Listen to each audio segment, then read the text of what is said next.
What's up, guys? This is Bova the Fell-Handed, and today we have some guest footage from Metal RT. He is in his French 5100, very amazing tank, excellent autoloader, good maneuverability, and okay armor. So we're going to see if we can really put it to the test here. We have a excellent game here for you guys. And it kind of shows you the strengths and weaknesses of this tank. There was an excellent shot right there, right off the gate. This tank doesn't necessarily make the best clutch shots in the world. You're going to find a lot of the French tanks do not. They're not really designed for that. Your Russians are going to be fairly well. Germans, okay, but primarily the Russians seem to be, for me, excellent at making clutch shots. It seems like the aim time is, Russian mediums. Let's go ahead. I assume people understand when I'm talking about Russians. I mean mediums, maybe lights, not heavies, not TDs, but let's just get it out there. Let's lay it on table. Mediums and lights. That being said, this tank is not necessarily one of them that makes amazing clutch shots. And, it's not in the same tech tree as the Batchat, but it's in the Batchat family, and we normally know that, Batchats can't really make any clutch shots outside of 1,500 meters. I mean, unless you're just chosen by RNG that game. So, right now, we're putting some rounds on this gentleman right here.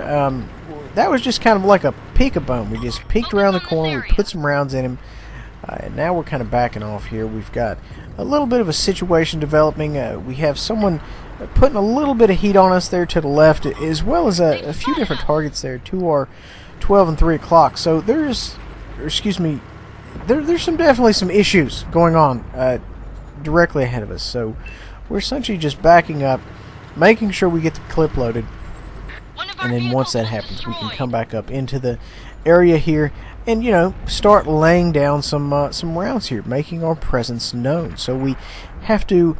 It's like any other autoloader. We have to manage our clip. And with a heavy, it's a little different because, when you load in a light or medium, you're going to be on the other side of the board. Well, with the heavy, you're going to be in pretty much exactly the same area.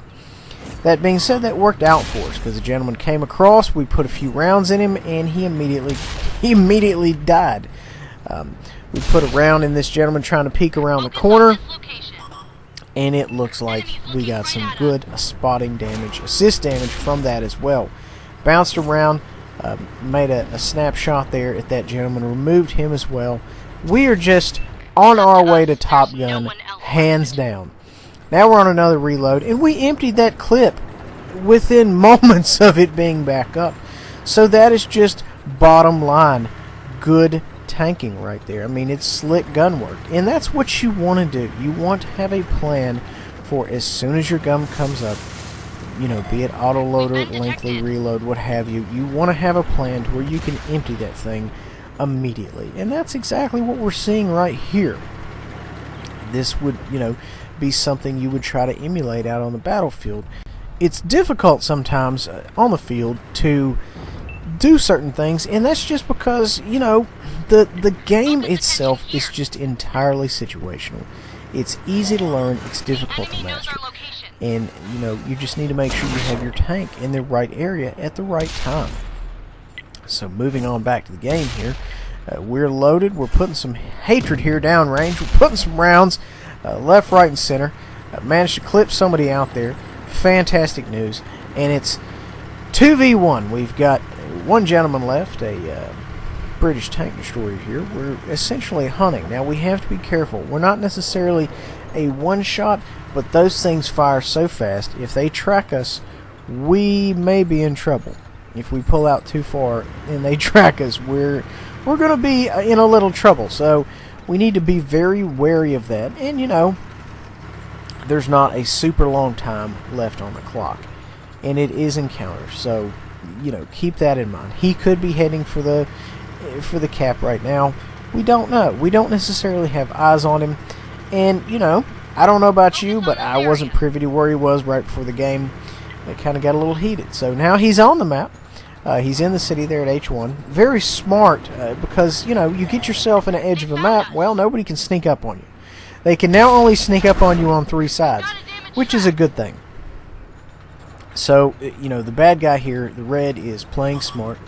He's down about 1/4 of his health, so he's not necessarily a one-shot, but with this 5100, you know, we can make things happen very, very quickly if we get on a good roll.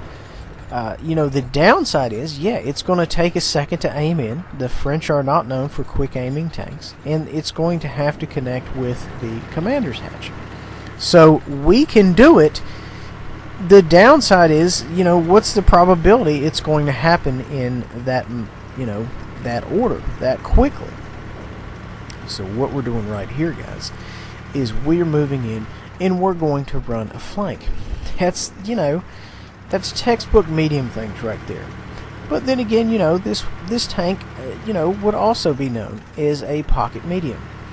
Kind of like the Liberté. It's fast. Now, granted, the profile is not there. It's not a medium tank profile. Of course, some would say the CDC doesn't have a medium tank profile either, but I digress. It's a big tank, but it has that speed. It's fleet of foot. It doesn't have fantastic acceleration, but it's got good top end. And if you let it run for long enough, it will get up there. So this guy knows he is getting flanked. He is not crazy about it. He's really worried we're going to shoot down the one line, come up behind him while he's focused on our compadre, and, you know, he has that in the back of his mind. So at the same time, we need to go in, but we need to be cautious because he could be looking this way, he could be coming this way, and, you know, if he comes down this alley road right here, we're going to be in trouble. We're not going to have enough time to turn around and get out of here if we go around the corner and commit. Only option is off the ledge right there, and that's no kind of option.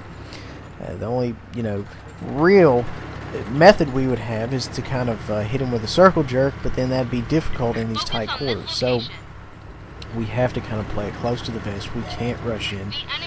As you can see there, Metal was concerned he was sneaking up behind him.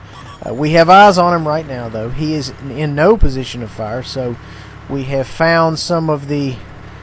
We have known some of the unknowns right now, and we're going to move in here and see if we can't line up a good shot on him. Maybe possibly pull another kill, a little bit more damage. That's what should be on every tanker's mind. How to get more of everything. Silver, damage, everything. It doesn't look like he's in a fantastic position right here. We put a round there, didn't really connect. We're going to move up, see if we can't get a better shot. We put a round in him, and right now we're scoping it. We just finished him off. Fantastic work. They had the cap there as a backup. Perfect execution. I love it so much. Amazing game. 41-39, 14-18 assist, 5.5 thousand damage. Guys, I hope you enjoy. Please remember to like, subscribe, and share. We'll see you next time.